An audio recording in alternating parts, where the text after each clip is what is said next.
Tash Tilak. In today's episode of In Conversation with Tibettv, we are going to talk about Tibetan youth-centric initiative, Bodja Newsletter and Bodja podcast by a group of Tibetan youth based in the United States.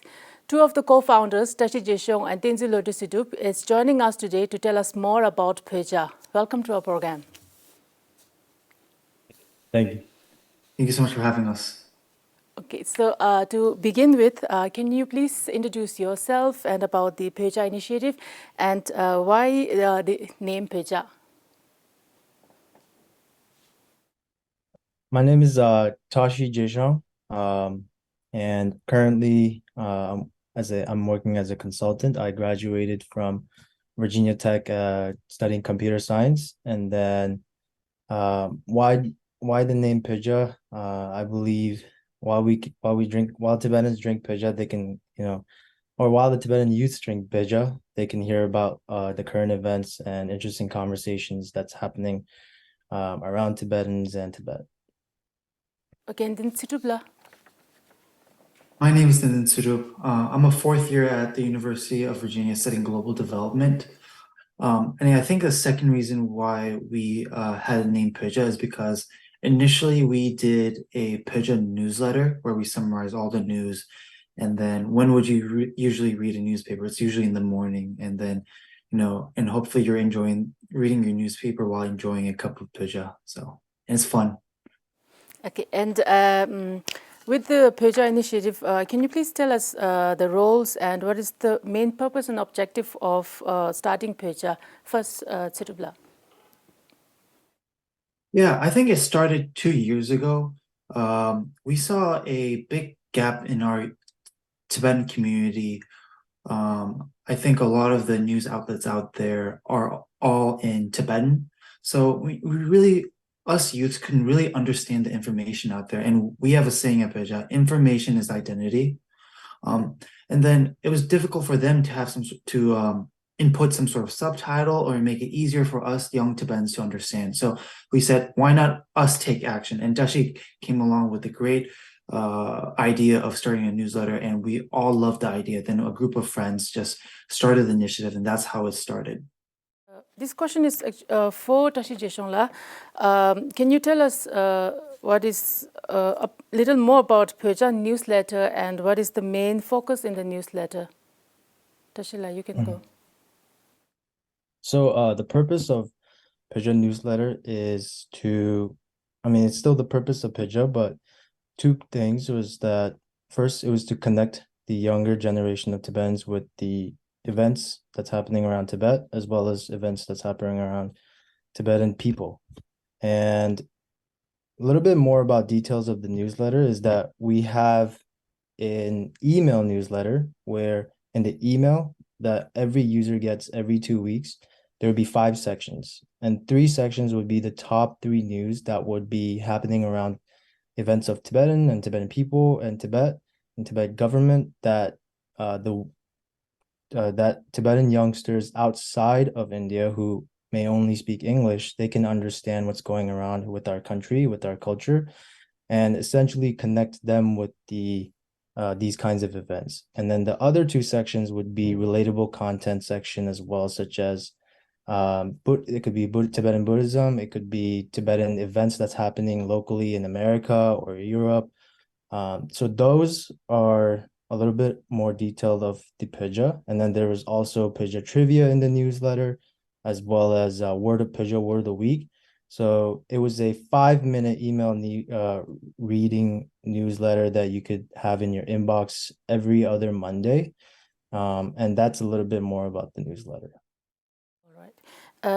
And Tenzin Situbla, I've seen Bodja now has its presence on various social media platforms, and you have a Bodja podcast on your YouTube channel, right?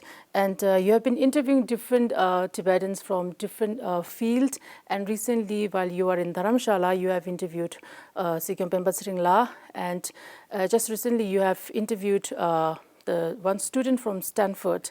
So I like to know who all have you interviewed in your podcast and how do you select them? Yeah, I think those are two great examples of people we have interviewed, both amazing but very different.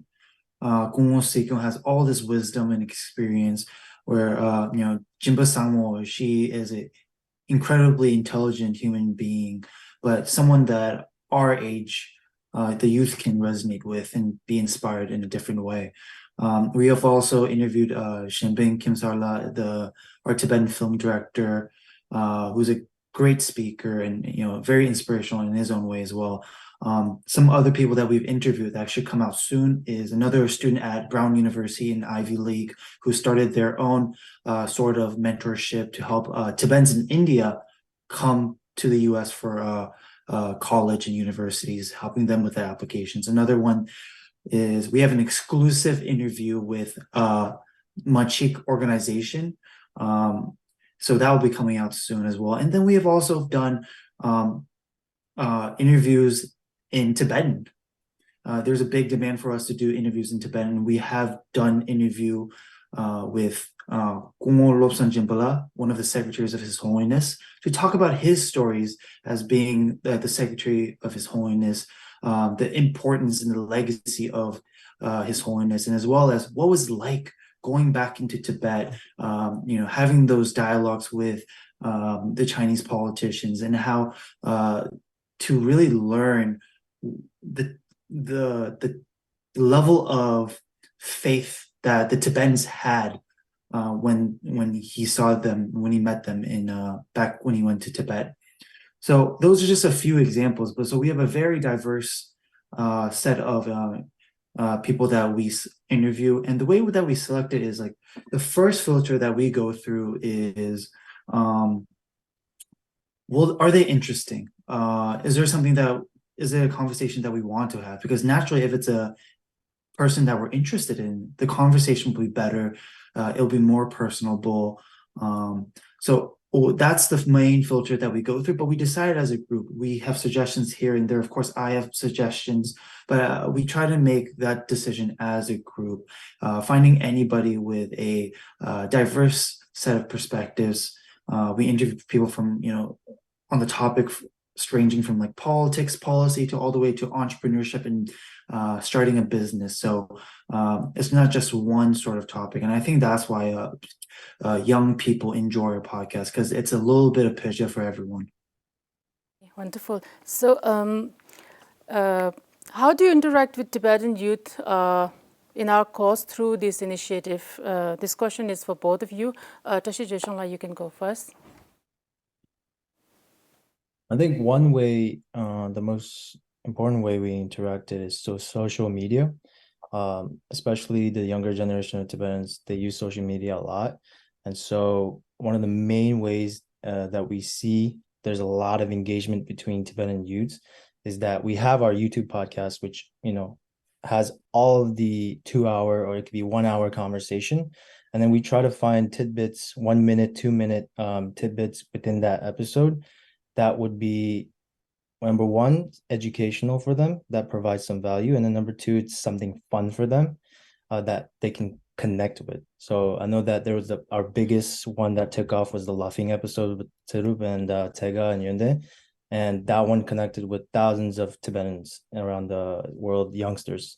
And so one is through social media, and then others is through, we try to do some events. We did one at Washington, D.C., the Office of Tibet, Washington, D.C. We did like a Tibet Day where we, gather some Tibetan youths around the D.C. area. And then we did Jeopardy nights, Jeopardy topics of Tibetan history, things like that.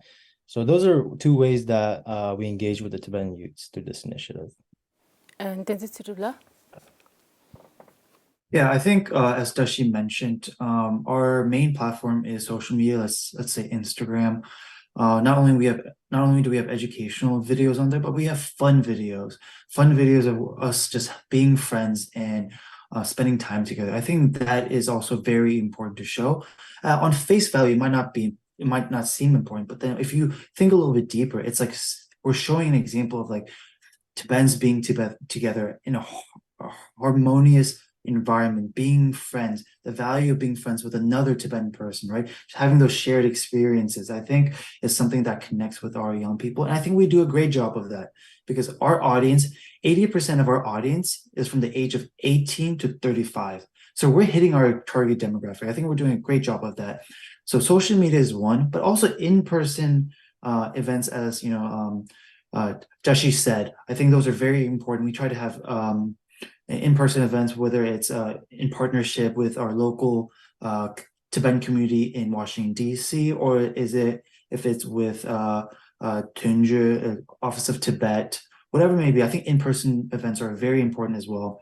But thirdly, I think the medium of a podcast, being able to sit down with the person for an hour and a half, 2 hours, it lowers the guard for the interviewee, meaning that they become more personable. Over the course of the podcast, we're able to build relationships with the person. And it sounds like, to the listener, it sounds as if they're part of the conversation, right? Not just listening as an outsider, but it feels as if there's an element of that, they're part of that conversation. And I think that's a very important element as well. And I think that's one of the reasons why the podcast medium has worked so well versus our newsletter medium.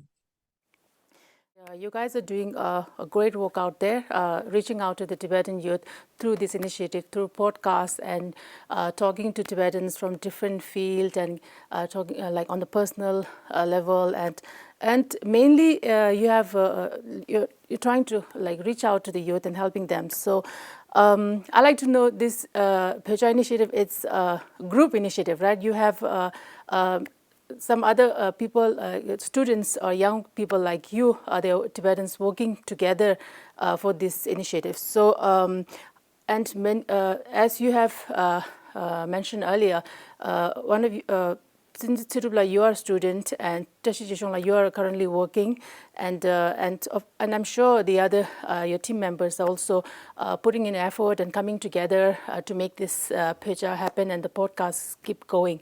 So I'd like to know, how do you manage doing that, running Bodja at the moment? Tenzin, you first. Yeah, I think it is 100% a group effort. Each one of us has their separate responsibilities, but nobody is above one another. Of course, there's leaders, right? But then there is no leadership position, if that makes sense. There's no boss, there's no president. Of course, there's some people that started it, but then everyone's opinion is fairly valued. And this can only be done through a group initiative, as you've mentioned. When you see the Bodja product, the podcast, the videos, there's so much that goes into it. We need a person reaching out to the guest, scheduling with the guest. Of course, me recording it, having a conversation. I need to do my research ahead of time. And what does that mean? Listening to all of their recent interviews, maybe reading some of their books, whatever the sort of work that they put out. That's the type of due diligence that I put in. And after that there's an editing team that has to watch through all the entire podcast episode maybe twice, then edit it. And there's a social media team to promote our work, to raise awareness. It's 100% a group initiative, and I think that's the way that we're able to manage it. Of course, it's difficult. I have work, I have other projects that we're working on. But I think when you work in a group setting, especially when you're all friends, you just enjoy it a lot.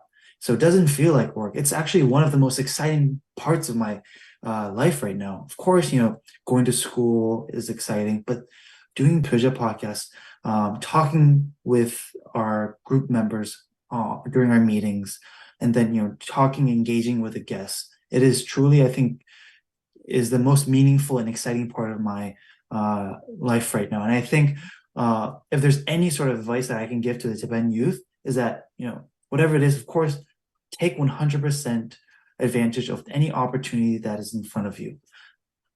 So for any Tibetan youth, like, if you try to do something, do it. If you have an idea, try to make it into an action, because it would be the best feeling in the whole wide world. Nothing can beat it. What about you, Jeshong? How do I balance Bodja and how do we keep it running? I think like main point is just everyone, Bodja, it's a collective work, and behind us too, there's so many people that are working towards Bodja and for our cause to help connect, promote Tibetan events, Tibetan information, Tibetan people. And it's just everyone does their part. And, like Tibettv says, it's the video editing team, it's the social media team. All of them are collectively contributing their work into it. And that's how we keep it running. And